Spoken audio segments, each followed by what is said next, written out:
జగన్మోహన్ రెడ్డి గారి నిర్ణయాలతో చంద్రబాబు గారు పరుగులు పెడుతున్నారు. ఒక పక్క తెలుగుదేశం పార్టీ, ఒక పక్క జనసేన, భారతీయ జనతా పార్టీ కూడా. అంటే జగన్మోహన్ రెడ్డి గారు సామాజిక అస్త్రం ప్రయోగించిన లేదంటే అభ్యర్థుల విషయంలో తీసుకుంటున్న నిర్ణయాలు కానీ ఇప్పటికే సంక్షేమం విషయంలో ఒక చట్టం అయితే గీసేశారు, అందులో ఇరుక్కుపోయారు. వీళ్ళందరూ ఏం చేయాలో అర్థం కాని పరిస్థితి ఇప్పుడు అదే జరగబోతుంది. అందుకే రా కదలరా అంటూ సభలు కానీ లేదంటే చంద్రబాబు గారు నేరుగా ఇప్పుడు పవన్ కళ్యాణ్ గారిని వేసుకుని బరిలోకి దిగడం, ఎన్నికల ప్రచారం ఒక రకంగా అనుకోవాలి దీన్ని. ఇవన్నీ నేరుగా ఢీకొట్టలేకే ఒకప్పుడు పార్టీలు అంటే దెబ్బకు దెబ్బ ఉండేవి ఎన్నికలకు ముందు. ఇప్పుడు ఆ దెబ్బకు దెబ్బ రాజకీయం ప్రతిపక్షాల దగ్గర కనిపించట్లేదా? దానికి కారణం ఏంటి? ఇదే అంశం మీద చర్చించే ప్రయత్నం చేద్దాం. సార్, కుట్రలు అనేవి కామనే రాజకీయాల్లో జరుగుతూ ఉంటాయి. ఇప్పుడు షర్మిల గారు లాంటి వాళ్ళు కాంగ్రెస్లో పంపించారని అంటారు ఇవన్నీ. కాకపోతే ఒక లాస్ట్ టైం కూడా మనం చూసుకుంటే 2019 నుండి కూడా 2,000 రూపాయలు పింఛన్, 2,500 అని, 2,000 3,000 అని ఒక దెబ్బకు దెబ్బ రాజకీయాలు. అప్పుడు కూడా ఉద్యోగులకు సంబంధించి పెంచే విషయంలో అక్కడ కేసీఆర్ కానీ ఇక్కడ చంద్రబాబు ఇలా దెబ్బకు దెబ్బ రాజకీయాలు చూసాం. ఇప్పుడు 2024కు ముందు ఆ తరహా రాజకీయాలు ఎక్కడ కనిపించట్లేదు. ముందు మాట్లాడిన మాటలు సంక్షేమం గురించి ఇవన్నీ రాష్ట్రం నాశనం అయిపోద్ది, లేదంటే శ్రీలంక అయిపోద్ది, వెనిజులా అయిపోద్ది అన్న వాళ్ళు కూడా వెనక్కి తగ్గడం ఏంటి? అసలు ఏం జరిగింది? ఇదంతా జగన్ గారి ట్రాప్లో ప్రతిపక్షాలు పడిపోయినాయా? ఇప్పుడు ఏం చేయలేని పరిస్థితి ప్రతిపక్షాల దగ్గర ఉందా? మనం ఏ రోజున కూడా ఆలోచనకు సంబంధించిన దాంట్లో వాస్తవానికి దూరంగా పోలా. మనం ఫ్రమ్ ద బిగినింగ్ చెప్తున్నాం, ఎవడైనా సరే ఒకసారి సంక్షేమం ఇచ్చాక తీయలేడు, ఇంకా సంక్షేమం ఇవ్వడం తప్పించి తీయలేడు. ఇంకా ఇస్తే ఇంకా మెరుగ్గా ఇవ్వాల్సిందే కానీ తీయలేడు. దానికి సజీవమైనటువంటి సాక్ష్యం ఏదో ఎన్టీ రామారావు గారు 3.5 రూపాయల కిలో బియ్యం ఉన్న రోజున 2 రూపాయలు కిలో. ఇప్పటికీ అదే చెప్తారు కానీ ఆ తర్వాత రూపాయికి కిలో బియ్యం ఇచ్చారు. ఆ రోజున కూడా ₹1.90 కోట్ల విజయభాస్కర్ రెడ్డి ఇచ్చాడు, కానీ ఇంక చెప్పరు. అట్లాగే రూపాయికి కిరణ్ కుమార్ రెడ్డి ఇస్తే ఇప్పుడు ఫ్రీ ఇస్తున్నాడు నరేంద్ర మోడీ, ఎవరు చెప్పుకోవట్లేదు. కాబట్టి అంతకంటే తగ్గించాల్సి వచ్చింది కానీ పెంచివ్వడం కుదిరింది. చంద్రబాబు నాయుడు పెంచాడు. 2 రూపాయల కిలో బియ్యాన్ని 5.5 చేసింది చంద్రబాబు, 5.30 దాకా తీసుకెళ్ళాడు ఆయన. కానీ అది గుర్తు చేయరు. 2 రూపాయల కిలో బియ్యాన్ని చంద్రబాబు నాయుడు అధికారంలోకి వచ్చాక 5.5 రూపాయలు చేశాడు. ఎందుకంటే అంతకుముందు 3.5 ఉన్నప్పుడు 2 రూపాయలు, ఇప్పుడు 10 రూపాయలు అయింది కాబట్టి 7.5 రూపాయలు, 5.5 రూపాయలు అని చెప్పాడు, ఓపెన్గా అని చెప్పాడు. కానీ ఇవాళ 70 రూపాయలు అయిన టైంలో కూడా ఎంతకు వస్తుంది? Free KG. ఇది గుర్తుపెట్టుకుంటారు, అది గుర్తుపెట్టుకుంటారు. చంద్రబాబు నాయుడు బియ్యం రేట్లు పెంచాడు, రేషన్ బియ్యం రేటే పెంచాడు. ఇవాళ ఉచితంగా ఇస్తున్నారు. ఎవరిది గుర్తుపెట్టుకుంటారు? ప్రాక్టికల్గా ఇంకా ఇంతకంటే తగ్గించాల్సిందే తప్పించి ఎవరు చేయలేరు. సంక్షేమాన్ని కాదు అనుకుంటే కుదరదు. అసలు చెయ్యకుండా ఉండటం అనేటువంటిది ఒక ఆస్పెక్ట్. అది ధైర్యంగా ఏమయ్యా దీంతో మీరు అందరు నాశనం అయిపోతారు, మీరు అందరికి ఫ్రీగా ఇచ్చేయడం వల్ల మీరు పని చేయడం మానేస్తారు, పని చేయడం మానేస్తే పని తగ్గదు, పని జరగకపోతే గనక వ్యవస్థ నడవదు కాబట్టి ఇబ్బంది పడిపోతారు. కాబట్టి మీకు అందరికి వాళ్ళే చెప్పినటువంటి వాళ్ళ భాషలోనే చెప్పాలంటే మీకు అందరికి చేపలు ఇవ్వడం కాదు, చేపలు పట్టుకోవడానికి వలస్తాను, ఆ వలట్టేయాలో నేర్పుతాను, ఆ నేర్పేటువంటి మాస్టర్గా నేనవుతాను, మీరెళ్ళి బతకాలి, అది బ్రతికించే బాధ్యత నేను తీసుకుంటాను అని చెప్పే రాజకీయాల్లోకి వెళ్ళే దమ్ము ధైర్యం ఎవరికి లేదు. అది మోడీకి ఒక్కడికే ఉంది. మోడీ దగ్గర నుంచి ఇచ్చే ఉచితాలు వెరీ రేర్. ఓన్లీ బియ్యానికి సంబంధించి అది కూడా ఇప్పుడు ఇస్తున్నాడు. అది కూడా ఎట్లా భారీ సంపాదన వచ్చాక ఈ సెక్షన్ ఆఫ్ పీపుల్కే ఇస్తున్నాడు. మిగతా వాటిట్లో అతను ఏమిస్తాడు? రైతుకి 6,000 ఇస్తాడు, రైతుకి తలా ఎకరానికి 25,000 ఇయ్యట్లా అక్కడ. కాబట్టి అతని దగ్గర నీకు కావలసినటువంటి మినిమం రిక్వైర్మెంట్ ఇచ్చి తిండికి ఇబ్బంది పడకుండా బియ్యం ఇస్తున్నాడు అంతే. మిగతాది నువ్వు కష్టపడు, సంపాదించుకో, అంతేగాని నువ్వు శాంతం కూర్చో అని చెప్పడం. అతనిలాగా ఆలోచించే తత్వం, అట్లాగా ప్రజల్ని కన్విన్స్ చేసే తత్వం వీళ్ళకి లేదు. చంద్రబాబు నాయుడికి ఇదివరకు అలా, అందువల్లనే అతన్ని మధ్యతరగతి అభిమానించేవాళ్ళు. ఈ దేశంలో లేదా ఈ రాష్ట్రంలోనైనా సరే సంక్షేమ ఫలాలు అనేటువంటిది అర్హులకి మాత్రమే అందాలి. మిగతా దాన్ని సోమరిపోతుని తయారు చేయకూడదు అని భావించే వర్గం పన్ను కట్టే మధ్యతరగతి వర్గం, పన్ను కట్టే ఎగువ మధ్యతరగతి వర్గం, పన్ను కట్టే ధనిక వర్గం. ధనిక వర్గం ఓట్లేదు కాబట్టి పక్కన పెట్టండి. ఎగువ మధ్యతరగతి వర్గం 3 వంతుల మంది రారు కాబట్టి వాళ్ళని పక్కన పెట్టండి పోలింగ్ బూత్ దగ్గర. ఒక వంతే వస్తారు. మధ్యతరగతి పోలింగ్ బూత్ దగ్గరికి వెళ్తారు, 70% వెళ్తారు, వీళ్ళు కూడా 30% వెళ్ళరు. ఈ 70% మంది వెళ్ళేటువంటి వాళ్ళ ఆలోచన ఏంటి? ఉచితాలు ఉచితంగా ఇవ్వకూడదు, అనుచితంగా ఇవ్వకూడదు, అవసరమైన మేరకు ఇవ్వాలన్నట్టు. వాళ్ళకి డార్లింగ్ చంద్రబాబు. ఎవరైతే ఉచితాలు వద్దు అని కోరుకునే వాళ్ళ డార్లింగ్ చంద్రబాబు నాయుడు. ఇప్పుడు చంద్రబాబు నాయుడు ఆ ఎజెండా నుంచి పక్కనకు వచ్చి ఇంకా అంతకంటే ఎక్కువ అనేటువంటి స్టేజ్కి వచ్చారు. మెరుగైన పథకాలు అయితే అది ఎక్కువ చేస్తే మధ్యతరగతిలో నెగిటివ్ అవుతుంది, అందుకనే ప్రచారాన్ని తగ్గించుకున్నారు. తటస్థ ఓటరే ఇప్పుడు చంద్రబాబు నాయుడు ఎసెట్. ఆ తటస్థ ఓటర్ చుట్టూతోనే రాజకీయం నడుస్తుంది. చంద్రబాబు గారు పరుగులు పెడుతున్నారా, జగన్మోహన్ రెడ్డి గారు పెట్టిస్తున్నారు? ఎందుకంటే ఉచిత బస్సు ఏదైతే ఉందో అది ఎంతవరకు రేవంత్ రెడ్డిని అధికారంలో తీసుకొచ్చింది అనేది పక్కన పెడితే దానివల్ల ఇబ్బందులు అయితే కళ్ళకు కట్టినట్టయితే కనిపిస్తున్నాయి. ప్రజలు ఎంత ఇబ్బంది పెడుతున్నారు. అటువంటి పథకం నేను తెచ్చేస్తానని ఆల్రెడీ చంద్రబాబు గారు చెప్పేశారు, ఫ్రీ బస్ ఇచ్చేస్తారని. ఇప్పుడు అదే పథకం జగన్మోహన్ రెడ్డి గారు కూడా ఇవ్వబోతున్నారు అనేది ఒక ప్రచారం. అదే కనుక నిజమైతే ఎవరిని ఫాలో అవుతున్నారు, ఎవరిని పరుగులు పెట్టిస్తున్నారు? బేసిక్గా అది వచ్చినప్పుడు చూడాలి. నాకు తెలిసి అది తీసుకురావడం అంటే జగన్మోహన్ రెడ్డి ఒక ఆత్మహత్య సదృశ్యమైన పని చేయడమే. జనానికైతే కర్ణాటక తెలంగాణ చూశాక ఇక్కడ అట్లాంటిది ఇవ్వకుండా ఉంటే బెటర్ అనిపిస్తుంది. ఎందుకంటే టికెట్ కొన్నోడు అక్కడ వెదవవుతున్నాడు. అంటే దానికి ఏమన్నా ఏదో అంటున్నారు, కొన్ని లిమిటేషన్స్ పెడతారు అక్కడ విచ్చలవిడిగా కాకుండా. ఈ లిమిట్లు పెట్టిన అన్న తర్వాత ఎగబట్టం ఎట్టగా చూసాం కదా. అంటే ఒక ఏజ్ లిమిట్ లాంటిది ఏమన్నా పెట్టి ఈ వయసు వాళ్ళకి మాత్రం ఎవడు కన్ఫర్మ్ చేస్తాడు ఏజ్లు? ఆధార్ అంతే. అదే ఇక అప్పుడు ఇంకా అదే పని అవుతుంది కదా. ఏ ఏజ్లు పెట్టినా ఇక్కడ సరే పోనీ యంగ్స్టర్లకే పెడతారు అనుకుందాం, ఇంకేముంది అక్కడ? వృద్ధులకి రాయితీలు ఆల్రెడీ ఉన్నాయి. అంటే స్టూడెంట్స్ కి, వృద్ధులకి వాళ్ళ వరకు పెట్టడం అట్లా. స్టూడెంట్స్ కి ఆల్రెడీ ఇప్పుడు ఉన్నాయి దాంట్లో పాసులు అయి ఉన్నాయి. మరి ఇంకేముంది దాంట్లో? అసలు విక్టిమ్స్ వాళ్ళు అవుతారు, వృద్ధులు స్టూడెంట్స్ అవుతారు. ఎందుకని? ఇప్పుడు అక్కడ తెలంగాణలో గొడవ అంతా ఏంటి? డబ్బులు పెట్టి వచ్చేటువంటి వాళ్ళు సఫర్ అవుతున్నారు, టికెట్ కొనేవాడు అల్లాడిపోతున్నాడు. వృద్ధులైతే అసలు కూర్చోడానికి కూడా ఉండట్లేదు, తన్నుకుంటున్నారు. ఆ పరిస్థితి ఆంధ్రాకి తీసుకొస్తే జగన్ కి అది పెద్ద మైనస్ అవుతుంది తప్పించి ప్లస్ అవ్వదు, పొరపాటును కూడా అవ్వదు. అంటే అంతకు మించి ఇంకా మెరుగైన సంక్షేమం ఏం చెయ్యాలి దారి కనిపించలేనప్పుడు ఇంకా అటువంటి పథకాలే వీళ్ళ ముందుకు వస్తున్నాయా అని అది చంద్రబాబు గారికి. జగన్మోహన్ రెడ్డి కూడా అదే చేస్తే ఇరుక్కున్నట్టే. చంద్రబాబు ట్రాప్ లోకి జగన్ వెళ్ళినట్టు. ఇవాళ చంద్రబాబు నాయుడు చెప్పే పథకాలు ఏవి ఆయన సొంత పోయి కాదు, అది గుర్తుపెట్టుకోండి. అన్న క్యాంటీన్, అమ్మ క్యాంటీన్, అన్నపూర్ణ క్యాంటీన్. తమిళనాడు చూసి తెలంగాణ పెడితే తెలంగాణ చూసి మనం పెట్టాం, మన సొంత పథకం కాదు. ఇప్పుడు వీళ్ళేదో అమ్మకి వందనమో ఏదో పెట్టారు, ఇక్కడ అమ్మఒడి ఏంది అందులో కాపీనే కదా. ఇప్పుడు బస్సులదే ఉంది, ఆల్రెడీ జరిగిందని నువ్వు పెడతా. ఈనాడు చూస్తే నవ్వుకున్నా అదే ఇది సంగతిలో కార్టూన్ వేసాడు, కాపీ అని అనుకోకుండా చూడాలి అని చెప్పి. బాబు చేసేదే కాపీ అందరి పథకాలు. ఇప్పుడు ఆయన చెప్పిన 1500 రూపాయల పథకం ఏంటి నెలకి? అది కాపీనేగా. కర్ణాటక తెలంగాణ అది కాపీనే కదా. బాబు ఇచ్చిన నవరత్న ఆయన పేరు దశరత్నాలు, సూపర్ 6 అన్ని కాపీనే. ఒక్కటైనా విడిగా ఉందా? ఒక్క పథకం అన్న అందులో చంద్రబాబు గారి సొంత ఆలోచనతో ఒక్క పథకం ఉంది, దాంట్లో పేరు అన్ని కాంగ్రెస్ కాపీ, జగన్ పథకాలకి పేరు మార్పు. గ్యాస్ దే కాపీ, ఇది కాపీ, తల్లికి వందనం కాపీ, మహిళా ఇంకేముంది అసలు? అన్ని కాపీ పథకాలు పెట్టి బాబు విజనరీ అని మనం నమ్మాలి, సర్టిఫికేట్ వేసుకుని కూర్చోవాలి. కాకపోతే బాబు గారి విజనరీలో ఇంకా పవన్ కళ్యాణ్ గారి విజనరీ ఏడవలేదా, యాడ్ చేయలేదా? ఇప్పుడు ప్రాక్టికల్ గా యాడ్ చేయరా? అదేందో పాపం పవన్ కళ్యాణ్ గారి అదృష్టమో దురదృష్టమో తెలియదు కానీ బాబు గారి దగ్గర అచ్చెన్నాయుడు కంటే కూడా చాలా ఒబిడియంట్గా ఉంటున్నాడు ఆయన. అచ్చెన్నాయుడు ఇంకా కొంచెం రివోల్ట్ గా మాట్లాడతాడు అనుకుంటా బాబు గారు. పాప ఈయన చాలా ఒద్దిగ్గా ఉంటున్నాడు ఆయన. అందువలన ఆయన పెట్టినప్పుడు పెట్టించుకుంటారు. ఇప్పుడు మేనిఫెస్టో తెలుగుదేశాన్ని రిలీజ్ చేసేసారు తెలుగుదేశాన్ని. ఇద్దరిది కలిపి అన్నది పక్క వెళ్ళిపోయింది. ఫస్ట్ మన ఇద్దరం కలిసి మేనిఫెస్టో అంటూ కమిటీ వేశారు, అది ఏడుంది ఇప్పుడు ఆ కమిటీ?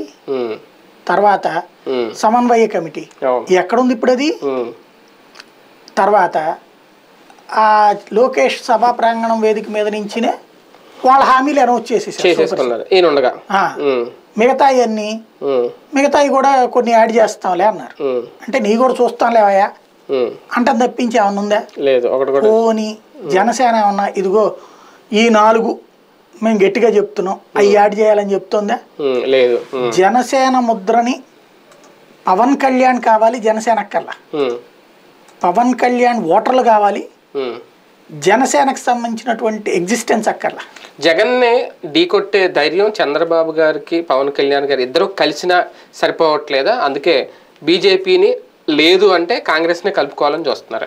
అంటే చంద్రబాబు గారికి ఫ్రమ్ ద బిగినింగ్ ఒక పెద్ద సమస్య ఏంటంటే ఆయన మాస్ లీడర్గా రాలా రాజకీయాల్లోకి.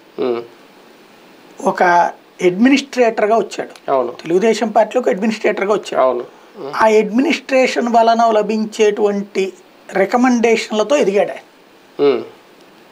ఆయన డైరెక్ట్ స్వతహా నాయకుడు కాదు, ఒక ఇంటలెక్చువల్ లీడర్గా మీడియా ద్వారా ఫోకస్ చేయించుకోబడ్డాడు. కేసీఆర్ తెలుగుదేశంలో నుండినే బయటకు వచ్చిన కేసీఆర్, లేదా పోనీ అందరూ కాంగ్రెస్ నుంచి అనుకున్నాం. కాంగ్రెస్ నుండి ఒక రాజశేఖర్ రెడ్డి, ఒక చంద్రబాబు నాయుడు, ఒక జగన్మోహన్ రెడ్డి, ఒక కేసీఆర్, అందరూ కాంగ్రెస్ నుంచినే కదా. వీళ్ళల్లో ఎక్సెప్ట్ బాబు మిగతా ముగ్గురు కూడా స్వయం ప్రకాశితాలు. వాళ్ళ నాలెడ్జ్తో ఎదిగారు తప్పించి వేరే పార్టీని పట్టుకున్నాడు పట్ల. కేసీఆర్ సొంత పార్టీ, రాజశేఖర రెడ్డి కాంగ్రెస్ పార్టీని తన అధికారం తను లేకపోతే దిగిపోయింది, అయిపోయింది పార్టీ పరిస్థితి. అంతకుముందు 10 ఏళ్ళు లేదు, ఆయన పోయాక 10 ఏళ్ళు లేదు, అది లెక్క. అది సమస్య ఏమైపోయిందంటే ఎవరో ఒకళ్ళని వెంట పెట్టుకోకుండా గెలవలేడు, బట్ ఆ వెంట పెట్టుకున్న వాళ్ళని ఎదగనీయడు, వెంట పెట్టుకున్న వాళ్ళని ఎప్పటికీ తొక్కిపడేస్తూనే ఉంటాడు. ఆయా పార్టీలో తన మనుషులు పెట్టి నడిపిస్తాడు. తనేంటంటే ఒక రకంగా చెప్పాలంటే మ్యానిపులేటెడ్ పాలిటిక్స్. అంటే నా ఓటు నాకని కాకుండా ఆ ఓటుకి ఎట్లా చిల్లి పెట్టాలి, ఈ ఓటుకి ఎట్లా చిల్లి పెట్టాలి. ఆ వర్గాలు మనల్ని నమ్మట్లా, కాపు సామాజిక వర్గం మనల్ని నమ్మట్లా. ఎవరు నమ్ముతున్నారు? పవన్ కళ్యాణ్ నమ్ముతున్నాడు. ఓకే, నువ్వు అక్కడ బాగా ఇంప్రూవ్ చేసుకో, వచ్చి నాకు మద్దతు ఇచ్చే. తర్వాత మిడిల్ క్లాస్ ఎవరు నమ్ముతున్నారు? ఒకప్పుడు చంద్రబాబు నమ్మేవాళ్ళు, అతను నమ్మడం మానేశారు. ఎవరు నమ్ముతున్నారు? బీజేపీని నమ్ముతున్నారు. కాబట్టి అక్కడ తన మనుషులు పెడతారు, పెట్టేసి వాళ్ళు అక్కడ పికప్ చేసుకోవాలి, వచ్చి తనకి ఇది అవ్వాలి. మీకు అదేదో ఒక సినిమా వచ్చింది, దాంట్లో దెయ్యాలు భూతాల దాంట్లో ఆవాహన చేసేసుకుంటూ ఉంటారు, అన్నిటినీ శక్తుల్ని ఇలా జీర్ణించేసుకుంటూ ఉంటారు. అట్లాగా ముందు తనే శక్తులన్నిటి బయటకు పంపించి ఆ తర్వాత ఆ శక్తుల్ని తనలోకి లాగేసుకుంటా ఉంటారు. ఇప్పుడు అట్లా తన దగ్గర ఉన్నటువంటి మనుషుల్ని లేదా తన మాట వినే వాళ్ళని అన్ని పార్టీలో సిపిఐ రామకృష్ణ, సిపిఐ నారాయణ, చంద్రబాబు గారి తరపున సిపిఐలో పనిచేస్తారు. శ్రీనివాస్ లేకపోతే రాఘవులు సిపిఎంలో చంద్రబాబు గారి కోసం పనిచేస్తారు. భారతీయ జనతా పార్టీ సీఎం రమేష్, సుజనా చౌదరి, ఈవిడ, వీళ్ళందరూ బాబు కోసం పనిచేస్తారు. అట్లాగే కాంగ్రెస్ పార్టీ గిడుగు రుద్రరాజు నుంచి వాళ్ళందరూ చంద్రబాబు కోసం పనిచేస్తారు. అన్ని పార్టీలలో ఉంటూ బాబు కోసం పనిచేసేటటువంటి టీమును బాబు తయారు చేసుకుంటాడు. అంతేగాని అట్లా విడివిడిగా ఎందుకు అందరం కలిపి మనం ఎంత ఎదుగుదాం అనేటువంటి కాన్సెప్ట్ కాదు. జగన్మోహన్ రెడ్డి కాంగ్రెస్ నుంచి బయటకు వచ్చాడు, తన లెగసీని తను ప్రూవ్ చేసుకున్నాడు.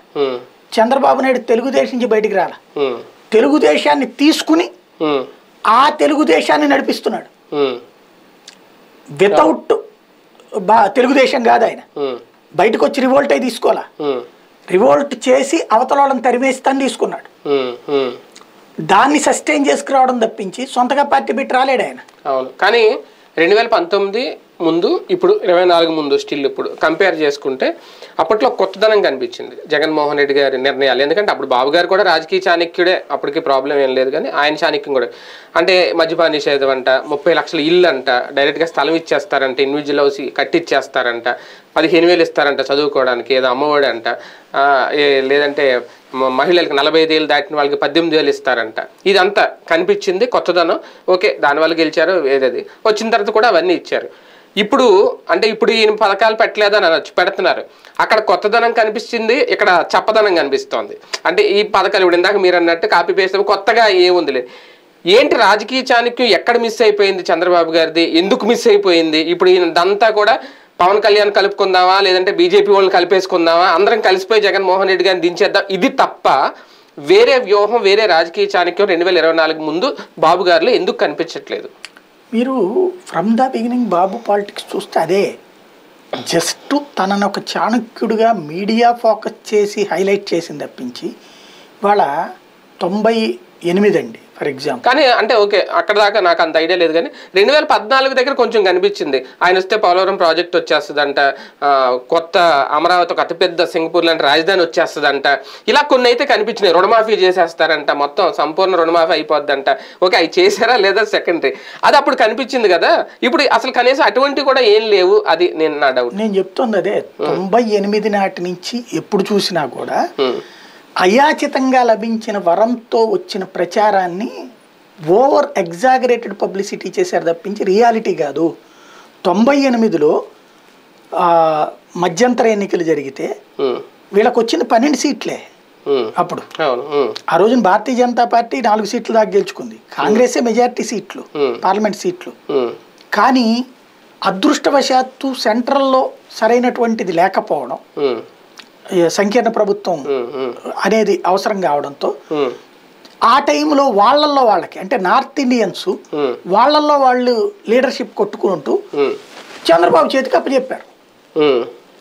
దానికి బాబుని విజనరీ, బాబు గొప్పతనం అని ప్రొజెక్ట్ చేశారు. ఆ రోజున వచ్చిన సీట్లు ఎన్ని బాబుకి ప్రాక్టికల్ గా? ఆ టైంలో ఏది 96 సంగతి చెప్తుంది. 98కి వచ్చేటప్పటికి చంద్రబాబు నాయుడికి ఏది అప్పుడు అంటే భారతీయ జనతా పార్టీని అధికారంలోకి రానియకూడదన్నటువంటి కాంగ్రెస్ పార్టీ, నార్త్ ఇండియన్ పార్టీల ఎజెండాకి సౌత్ ఇండియాకి సంబంధించిన చంద్రబాబును వాడుకున్నారు. అప్పటికి సీట్లు గట్టిగా ఉన్నాయి తెలుగుదేశం. 98కి వచ్చేటప్పటికి వీళ్ళ సీట్లు తగ్గినాయి 98. కానీ అప్పటికి ఈయన వాజ్పేయి వచ్చేసారు. వాజ్పేయి రాకముందు చక్రాలు తిప్పిన ఆయన ఒక్కసారిగా బీజేపీకి టర్న్ అయిపోయాడుగా.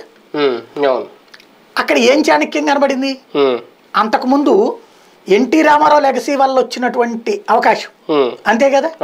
ఎన్టీ రామారావు లెగసీ వల్ల వచ్చినటువంటి పార్లమెంట్ ఎన్నికలలో సీట్లని ఈయన తనకు అనుగుణంగా వాడుకున్నాడు. 98కి వచ్చేటప్పటికి దెబ్బతిన్నారు. అప్పుడే Bharatiya Janata party first time సొంతగా 4 సీట్లు సాధించినటువంటి సందర్భం.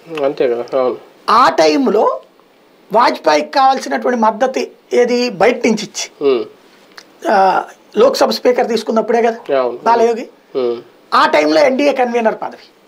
ఎందుకని? వాళ్ళకి ఫుల్ మెజారిటీ లేదు కాబట్టి ఈయనకి పగ్గాలప్ప చెప్పడం అన్నటువంటి జరిగింది. అప్పుడు తీసుకోవాలి, ఆయన చివరిలో తీసుకున్నాడు టోటల్గా. అంటే ఫస్ట్ అయితే బయట నుంచి మద్దతు అన్నాడు, ఆ తర్వాత ఎన్డీఏ కన్వీనర్ తీసుకున్నాడు 99కి వచ్చాడు. ఇట్లాగా అవతల వాళ్ళ బలహీన సందర్భాల్లో ఈయనకి అవకాశం దక్కితే దాన్ని ఏమని ఎస్టాబ్లిష్ చేసాం మనం? ఆయన చాలా విజనరీ, ప్రపంచం ఆలోచించే వ్యూహకర్త. వాంబే ఇళ్ళు వాజ్పేయి స్కీమ్, డ్వాక్రా గ్రూప్స్ వాజ్పేయి స్కీమ్ ఆంధ్రాలో ఈయన అమలు చేశాడు.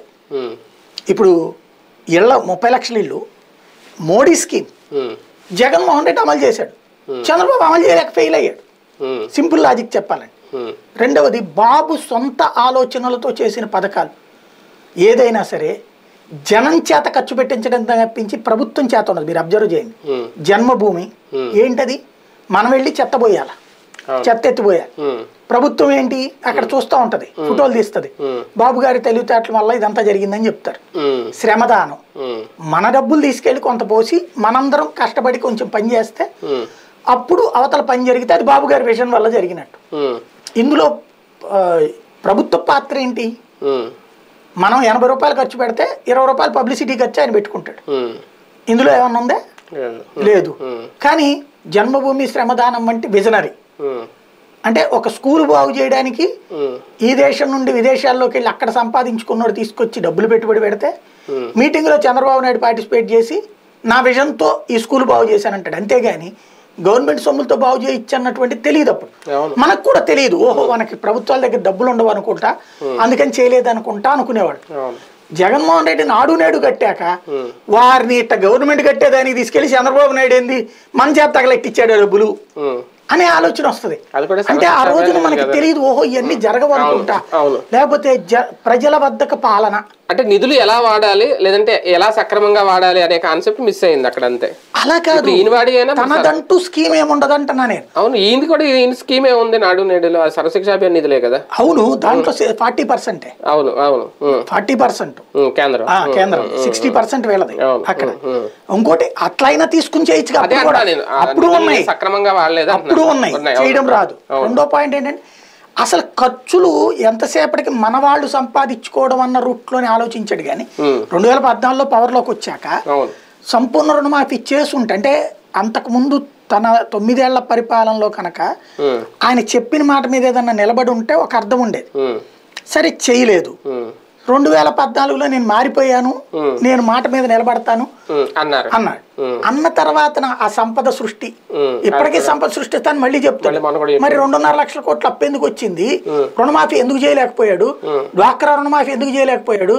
నగలు తాకట్టు పెట్టి ఎందుకు తేలేకపోయాడు? అధికార వ్యామోహంలో లేదంటే పదవి వ్యామోహంలో బాబు గారి విజనరీ మిస్ అవుతుందా ఫైనల్ గా? అక్కడ బాబు గారితో ఒకటే అర్థం చేసుకోవాలి, ఆయన మాట వేరు చేత వేరు. ఆయన వ్యాపారస్తుల మనిషి. ఒక వ్యాపారస్తుడు ఆలోచన ఎట్టుంటదంటే, మీకు ఆకలి బాగా వేయాలి, మీ చేత పని బాగా చేయిస్తాడు, మీకు ఆకలి బాగా వేయాలి. బాగా వేసినప్పుడు అంత అన్నం అంత పచ్చడి వేస్తే మీరు మూసుకుని తింటారు. అంతే తప్పించి మీకు కడుపు నిండా 100 ఇచ్చి ఖర్చు వెళ్ళి తినరా అంటే బిర్యానీ తిని పడుకుంటారు. కాబట్టి మీకు 100 ఇవ్వకూడదు, 15 రూపాయలు 20 రూపాయలు ఇచ్చి సాంబార్ అన్నం తినరా, అప్పుడు మళ్ళీ ఆకలితో పనిచేస్తారు. వ్యాపారస్తుడి కోరికకి ఇవాళ ఇతను అంటున్నటువంటి చెప్పుకోవడం చేత కావట్లేదు, తెలుగు మీద సరిగ్గా నాలెడ్జ్ లేక కానీ జగన్కి. పాయింట్ ఏంటంటే కల్ట్ అంటాడు చూడండి, పెత్తందారి వ్యవస్థకి పేదోడి వ్యవస్థ. పేదోడి లాగానే ఉంచి మధ్యలో రంజాన్ తోఫా ఇచ్చాం, సంక్రాంతి. అరే పండక్కి బియ్యం కూడా దిక్కులేక ప్రభుత్వం ఇచ్చే బెచ్చం మీద బ్రతకాలంటే అది స్వాభిమానం అవుతుందా, స్వావలంబనం అవుతుందా? ఏడాది 10,000 ఇచ్చి నువ్వు కొనుక్కోపోరా అంటే ఇదేమో దుర్మార్గం, అదేమో సన్మార్గం. ఆయన ఆలోచన ఏంటంటే పెత్తందారీ వ్యవస్థకు అనుగుణంగా పేదవాడు పేదవాడిగానే ఉండాలి, మధ్యతరగతి వాడిగానే ఉండాలి, ధనికుడుగానే ఉండాలి, ధనికుడు డబ్బులు సంపాదించి ట్యాక్స్ కడతా ఉండాలి, ఆ ట్యాక్సులతో ప్రభుత్వాలకు సంబంధించిన యాక్టివిటీ నడుస్తుండాలి. పేదోడు ఆ ధనికుడికి పనిచేసి పెట్టేటటువంటి బంట్రోతుగానే ఉండాలా, మధ్యతరగతోడు తిట్టుకుంటా కూర్చోవాలి. ఆ తిట్టుకుంటున్నప్పుడు వాడి స్కూల్కి నారాయణ చైతన్య వాళ్ళని పెట్టించాం కాబట్టి ఆ స్కూల్ ఏర్పాటు చేయించినటువంటి ఘనమైన వ్యక్తిని ఈయనకి సెల్యూట్ కొట్టాలి తప్పించి ఆ ఫీజులు తగలేసే స్థితికి తెచ్చారని చెప్పి బాధపడకూడదు. ఇది ఆయన స్టైల్ ఆఫ్ ఫంక్షనింగ్. అది రైట్. చూద్దాం. మొత్తానికి జగన్మోహన్ రెడ్డి గారి నిర్ణయాలతో ఇప్పుడు తెలుగుదేశం పార్టీ నాయకులు చంద్రబాబు గారు పరుగులు పెడుతున్నారు. ఒకప్పుడు ఆయన విజనరీ, ఆయన చాణక్యం అప్పటిది, ఇప్పుడు ఎందుకు కనిపించట్లేదు? ఒకసారి తెలుగుదేశం పార్టీ పరిశీలన చేసుకోవాల్సిన అవసరం ఉందా? చూద్దాం.